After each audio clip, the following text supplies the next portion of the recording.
에스겔 33장 21절부터 33절까지 말씀입니다.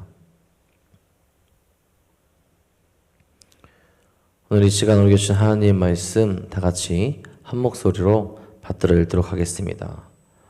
우리가 사로잡힌 지 열대짤 다섯째 날에 예루살렘에서부터 도망하여 온 자가 내게 나와 말하기를 그 성이 함락되었다 하였는데, 그 도망한 자가 내게 나오기 전날 저녁에 여호와의 손이 내게 임하여 내 입을 여시더니, 다음 아침 그 사람이 내게 나올 그때에 내 입이 열리기로 내가 다시 잠잠하지 아니하였노라.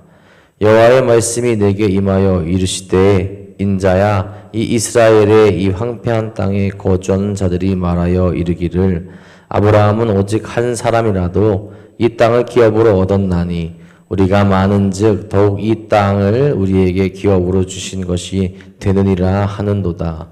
그러므로 너는 그들에게 이르기를 주 여호와께서 이같이 말씀하시되, 너희가 고기를 핏째 먹으며 너희 우상들에게 눈을 들며 피를 흘리니 그 땅이 너희의 기업이 될까 보냐. 너희가 칼을 믿어 가증한 일을 행하며 각기 이웃의 아내를 더럽히니 그 땅이 너희의 기업이 될까 보냐 하고, 너는 그들에게 이르기를 주 여호와께서 이같이 말씀하시되, 내가 나의 삶을 두고 맹세하노니 황무지에 있는 자는 칼에 엎드러 드리고 들에 있는 자는 들짐승에게 먹겨 넘겨 먹히게 하고 산성과 굴에 있는 자는 전염병에 죽게 하리라. 내가 그 땅이 황무지와 공포의 대상이 되게 하고 그 권능의 교만을 그치게 하리니 이스라엘의 산들이 황폐하여 지나갈 사람이 없으리라. 내가 그들이 행한 모든 가증한 일로 말미암아 그 땅을 황무지와 공포의 대상이 되게 하면 그때 내가 여호와인 줄을 그들이 알리라 하라.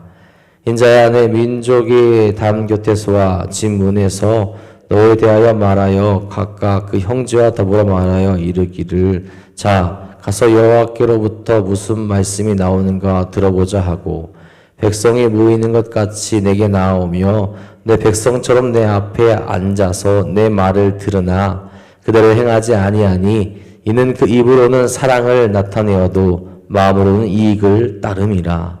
그들은 내가 고운 음성으로 사랑의 노래를 하며 음악을 잘하는 자같이 여겼나니 내 말을 듣고도 행하지 아니하거니와, 그 말이 응하리니 응할 때에는 그들이 한 선지자가 자기 가운데 있었음을 알리라. 아멘. 오늘도 우리에게 하신 약속을 신실하게 지키시며 우리를 생명의 길로 인도하시는 하나님만을 바라보며 믿음의 길을 걸어가시는 복되고 귀한 하루 되시기를 간절히 소망합니다. 여러분, 우리는 하나님의 약속을 얼마나 잘 믿고 있습니까? 정말 그 말씀이 이루어질 것이다 라는 그 확신을 가지고 살아가고 있습니까? 우리가 그 약속을 확신한다 라고 말하지만 실상 우리의 삶을 돌아보게 되면 정말 약속을 붙들고 살아가는 사람인지 아니면 여전히 세상에 있는 사람인지 구별이 안 갈 때가 분명히 있습니다. 그렇지 않습니까? 기도하고 묵묵히 하나님의 응답을 기다리기보다는 당장 나의 앞에 닥친 일들을 급하게 처리하려고 할 때가 참 많이 있다는 거죠.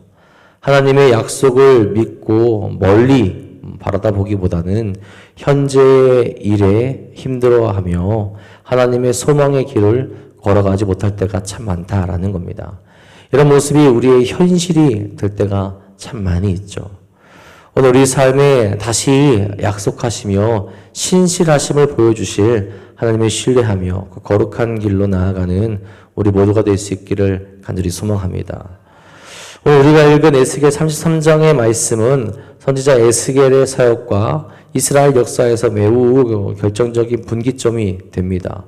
오늘 본문 21절에 보면 예루살렘이 바벨론에 함락되었다는 절망적인 소식을 도망쳐온 사람을 통해 에스겔과 포로 공동체에 전달되게 됩니다. 21절에 이렇게 말하죠.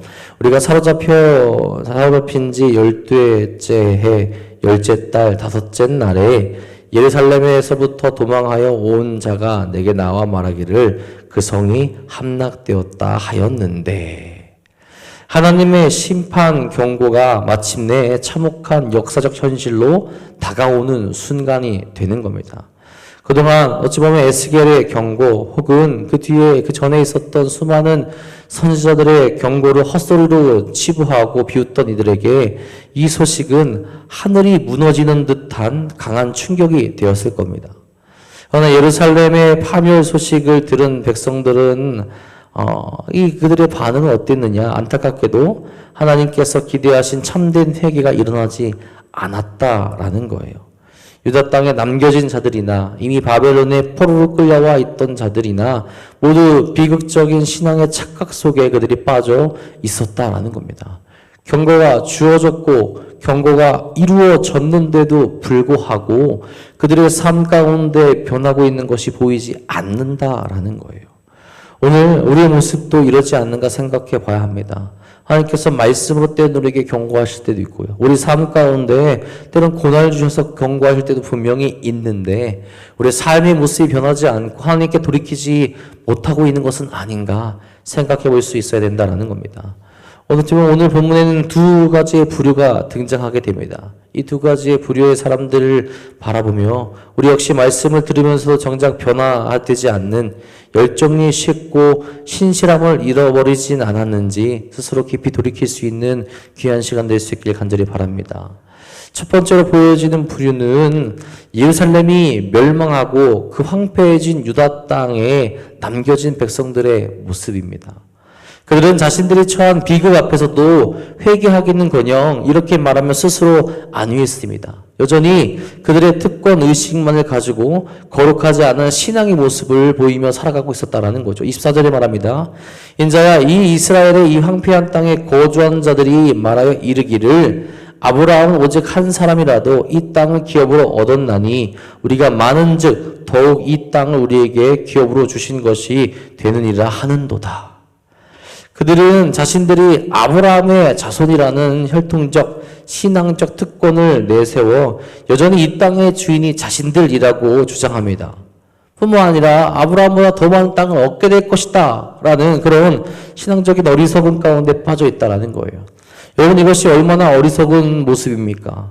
우리는 하나님의 택한 백성이니 아브라함의 자손이니 당연히 하나님께서 우리에게 더 많은 땅을 기업으로 주실 것이다 라고 하는 그런 모습과 그런 생각을 그들이 여전히 가지고 있다라는 거예요. 우리도 생각해 봐야 합니다. 우리는 주일에 예배를 드리니 구원받을 거야. 우리는 주일에 봉사를 하니 하나님께 칭찬을 받을 거야. 예배도 나오고 봉사를 하는 것 분명히 귀한 일이 맞습니다. 그런데 그 마음 가운데 심어진 중심이 어떤 것을 나타내고 있는지 돌이켜볼 수 있어야 된다는 거죠. 회개하지 않고 이런 것을 했으니 당연히 구원받고 복을 받을 것이다 라고 스스로 생각하며 행동하고 있지 않냐라는 겁니다. 그리고 우리의 삶에서 신앙인다운 모습이 드러나지 않으면서 예배만 드린다고 예배를 드렸기 때문에 그 모든 것을 내가 얻게 될 것이다 라고 생각하고 있는 것은 아닙니까? 이스라엘 백성들이 그랬다라는 겁니다. 하나님께서 보신 그들의 실상은 어떠했습니까? 25절 26절에 말합니다. 그러므로 너는 그들에게 이르기를 주 여호와께서 이같이 말씀하시되 너희가 고기를 핏째 먹으며 너희 우상들에게 눈을 들며 피를 흘리니 그 땅에 너희의 기업이 될까 보냐. 너희가 칼을 믿어 가증한 일을 행하며 각기 이웃의 아내를 더럽히니 그 땅이 너희의 기업이 될까 보냐 하고 고기를 핏째 먹으며 율법을 정면으로 위반합니다. 우상들에게 눈을 돌리고 가증한 일들을 행하게 됩니다. 이웃의 아내를 더럽히는 도덕적 윤리적 타락을 저지릅니다. 하나님이 가증히 여기는 일들, 하나님이 금한 일들을 여전히 그들이 행하고 있었다라는 거죠. 그러면서도 하나님을 믿는다고 말하는 어리석은 모습들을 그들이 여전히 가지고 있다라는 겁니다. 그들 하나님과의 관계와 거룩한 순종을 버린 채 오직 약속과 특권만을 요구하고 있었다라는 거죠. 우리는 언약 백성이니까, 우리는 약속을 받은 백성이니까 약속이 이루어져야 된다. 그들은 약속을 지킬 생각을 전혀 하고 있지 않은데 하나님은 당연히 약속을 지켜야 된다는 듯이 행동하고 있었다라는 겁니다. 이 하나님께서 어떻게 말씀하십니까? 그 땅이 너희의 기업이 될까 보냐. 그 땅을 완벽한 황무지와 공포의 대상으로 만들겠다라고 엄중히 선언하십니다. 너희의 것이 될 수 없다. 약속을 어겼기 때문에, 하나님의 말씀에 떠났기 때문에, 거룩한 백성이 되지 않았기 때문에 언약대로 너희들이 그 땅은 황폐하게 될 것이다 라고 말씀하시죠. 여러분, 우리가 직분을 가졌고 오래된 교인이든 간에 하나님의 자녀라는 신분 자체가 삶의 열매를 자동으로 보장해 주지 않습니다. 거룩한 삶의 순종이 빠진 특권의식은 하나님 앞에서 아무런 능력이 없다라는 거예요. 내가 순종하고 내가 하나님의 말씀을 따르고 노력하고 그래서 열매를 맺기 위해서 날마다 하나님의 말씀을 묵상하고 순종하는 그 모습이 계속 반복되고 나타나야 우리 삶 가운데서 진정으로 하나님께서 기뻐하시는 순종의 열매가 맺혀진다라는 거죠. 내가 믿기 때문에, 내가 교회 나왔기 때문에, 내가 하나님의 자녀라고 이렇게 말하고 있기 때문에 자동적으로 내 삶에서 툭 하고 그 아름다운 열매가 맺혀지지 않는다라는 거죠. 치열하게 고민하며 치열하게 기도하며 내 삶의 자리에서 하나님 말씀에 순종하기 위해서 때로는 눈물 흘리며 기도하는 그 모습, 눈물 흘리며 순종하는 모습이 있어야 그 삶의 열매가 나타나게 된다라는 겁니다. 하나님 말씀을 듣고 따르며 지킬 수 있는 것은 그냥 이루어지지 않는다라는 겁니다. 특별히 듣고만 끝나는 것이 아니라 우리 삶의 모습에서 신앙인의 다운 모습이 정말로 절실하게 나타날 수 있어야 된다는 거죠. 내가 교회를 다닌다고 누군가를 판단하고 정죄하는 모습, 예배를 드렸으니 평일에는 죄를 짓고 그럼에도 돌이키지 않는 모습이 우리에게 있다면 멈춰야 한다라는 거죠. 하나님의 뜻대로, 하나님의 기뻐하시는 모습대로 우리 삶의 자리에서 하나님께 그 모습을 아름답게 올려드릴 수 있어야 우리 삶의 자리가 황폐해지는 것이 아니라 하나님께서 기뻐하시는 하나님의 나라가, 평화의 나라가 이루어지는 줄 믿으시길 간절히 소망합니다. 그리고 두 번째로 보여지는 한 부류의 모습은 어떤 것이냐? 바벨론 포로지에서 에스겔의 설교를 듣던 백성들의 모습입니다. 이들은 표면적으로 매우 열정적인 수강생처럼 보입니다. 30절에 이렇게 얘기하죠.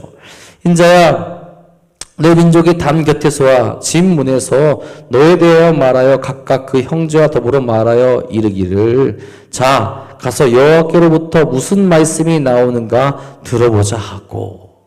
그들은 자, 나가서 여호와께로부터 무슨 말씀이 나오는가 우리가 한번 들어보자. 예로 에스겔이 하나님 말씀을 전한다고 하니 그 말씀 앞에 가서 모여 앉아서 그 말씀을 듣겠다라고 이야기를 하는 겁니다.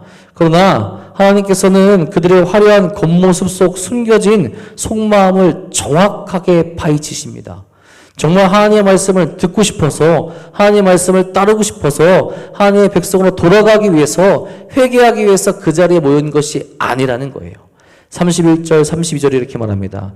백성이 모이는 것 같이 내게 나아오며 내 백성처럼 내 앞에 앉아서 내 말을 들으나 그대로 행하지 아니하니 이는 그 입으로는 사랑을 나타내어도 마음으로는 이익을 따름이라. 그들은 내가 고운 음성으로 사랑의 노래를 하며 음악을 잘하는 자 같이 여겼나니 내 말을 듣고도 행하지 아니하거니와.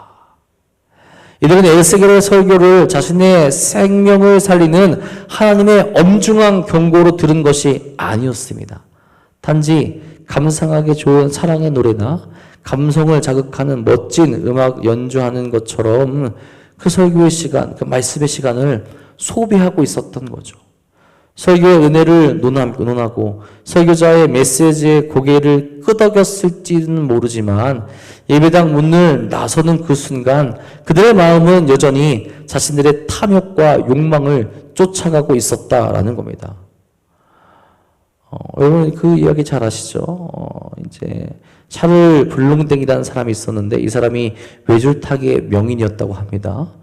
이 사람이 한 번은 굉장히 위험한 곳에서 외줄타기를 하면서 공연을 하고 그 이후에 이제 관객들에게 물었다고 합니다. 여러분 제가 이 외나무 수레 타고 외줄을 탈 때 떨어지지 않을 것을 믿습니까?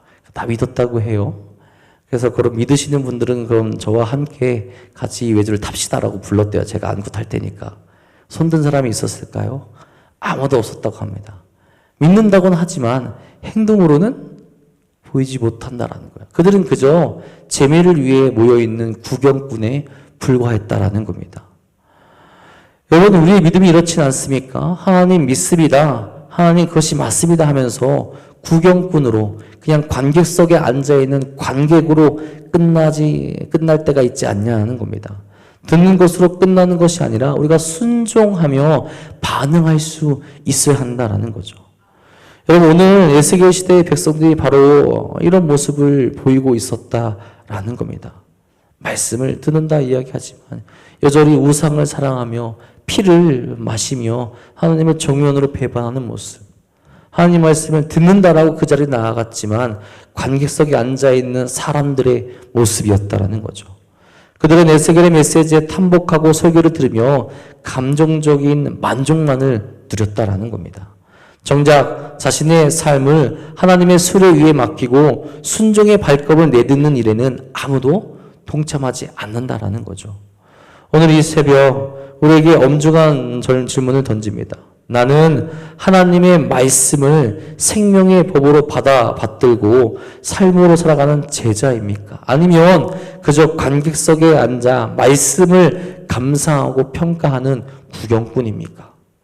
이 사람의 멸망이라는 비극적인 역사 앞에 우리가 설 때 백성들은 비로소 에스겔이 참 선지자였음을 깨닫게 됩니다. 하나님의 말씀이 하나하나 이루어지게 되고 그들이 그 고통 가운데 이루어지는 것을 볼 때 비로소 그것을 깨닫게 되는 거죠. 33절에 말합니다. 그 말이 응하리니 응할 때에는 그들이 한 선지자가 자기 가운데 있었음을 알리라. 그런데 여러분, 그때는 이미 돌이키기 너무 늦은 때라는 겁니다. 오늘 우리에게 허락된 이 새벽은 귀로 들은 말씀을 손과 발로 옮겨 적을 수 있는 소중한 은혜의 기회의 시간입니다. 내 삶의 명분과 기독근을 내려놓을 수 있어야 합니다. 단순히 교회를 다닌다는 신분에 안주하지 말고 세상과 구별된 거룩한 삶의 열매를 맺을 수 있어야 합니다. 관객석에서 일어나서 순종의 무대로 나아가야 한다는 거죠. 말씀을 들으며 직접 감정적 만족을 얻는 데 그치지 않고 오늘 나에게 주신 말씀 하나를 붙들고 내 욕심은 십자가에 못 박을 수 있어야 한다라는 겁니다. 오늘 하루 입술로만 주님의 그 사랑을 고백하는 것이 아니라 어떤 감성적인 신앙, 말로만 이야기하는 신앙에서 벗어나 나의 삶의 터전과 가정과 나아가는 모든 곳에서 정말 작더라도 무거운 순종의 한 걸음을 내드릴 수 있기를 간절히 소망합니다. 그럴 때 하나님께서 우리에게 허락하시는 것은 그것을 황폐한 곳으로 만드는 것이 아니라 우리를 통해서 우리가 나아가는 곳에 하나님의 나라가 임하게 하실 것이며 그곳에 평화를 선포하실 것이며 하나님과 동행하게 하시는 그 은혜를 허락하게 되실 겁니다. 오늘도 그 순종의 한 걸음을 통하여서 하나님과 동행하며 승리의 길로 나아가시는 이 사랑하는 도나든 교회 성도들 되시기를 주님의 간절히 축복하고 축원합니다. 광고 두 가지만 말씀드립니다. 오늘 저녁에 금요 기도회는 교회에서 따로 모이지 않습니다. 그리고 8월 월삭 새벽 기도회는 내일이 아니라 8월 3일 월요일에 있습니다. 이 점 잘 참고하시기 바랍니다. 기도하겠습니다. 하나님 감사합니다. 오늘도 우리로 하여금 주의 말씀을 듣게 하시고 주의 말씀 가운데로 나아가게 하시며 우리가 어떤 삶을 살아가야 하는지를 깨닫게 하심 진심으로 감사를 드립니다. 여전히 우리가 하나님의 백성이라 이야기하면서 세상 가운데 발을 담그고 있지는 않습니까? 주의 말씀을 따르겠다 입으로는 고백하면서 세상에 또 우리가 주인 삼았던 그 모든 것에 우상들에게 마음을 빼앗기며 여전히 거기에 서 있지는 않습니까? 주의 엄중한 경고의 말씀을 오늘도 우리가 들으며 하나님께로 돌이킬 수 있도록 인도하여 주옵소서. 특별히 주의 말씀을 들으면서도 그것을 그저 나의 감정에 나의 마음에 만족함으로만 남겨두는 것이 아니라 삶의 자리로 그 말씀이 살아 움직일 수 있도록 행동하고 순종할 수 있는 사랑하는 일 될 수 있도록 인도하여 주시옵소서. 오늘도 그 삶을 살아가기 위해 이 자리에 나와 주님께 간절히 부르짖고 기도합니다. 기도하며 부르짖는 저들의 기도에 응답하여 주시며 삶의 모든 자리에 주의 영광과 주의 사랑이 나타낼 수 있도록 인도하여 주옵소서. 혹 육적으로 영적으로 지치고 넘어져 있고 힘들어하는 이들이 있습니까? 그들에게 주의 사랑 다시 한번 비추어 주셔서 그들도 다시 한번 일어나 주의 길로 걸어갈 수 있도록 인도하여 주시옵소서. 특별히 오늘부터 아동부 여름성경학교가 시작됩니다. 주여, 사랑하는 어린 아이들이 하나님과 함께하고 하나님 만날 수 있는 귀한 시간 될 수 있도록 역사하시며 수고하는 교육자와 교사들에게 은혜 베푸사 지치지 않고 그 거룩한 일에 함께 달려갈 수 있도록 인도하여 주옵소서. 오늘 주님께서 우리와 함께하여 주시며 거룩한 길로 이끄실 것 믿사오며 우리 사랑하신 우리 구주 예수 그리스도의 이름으로 감사하며 기도합니다. 아멘.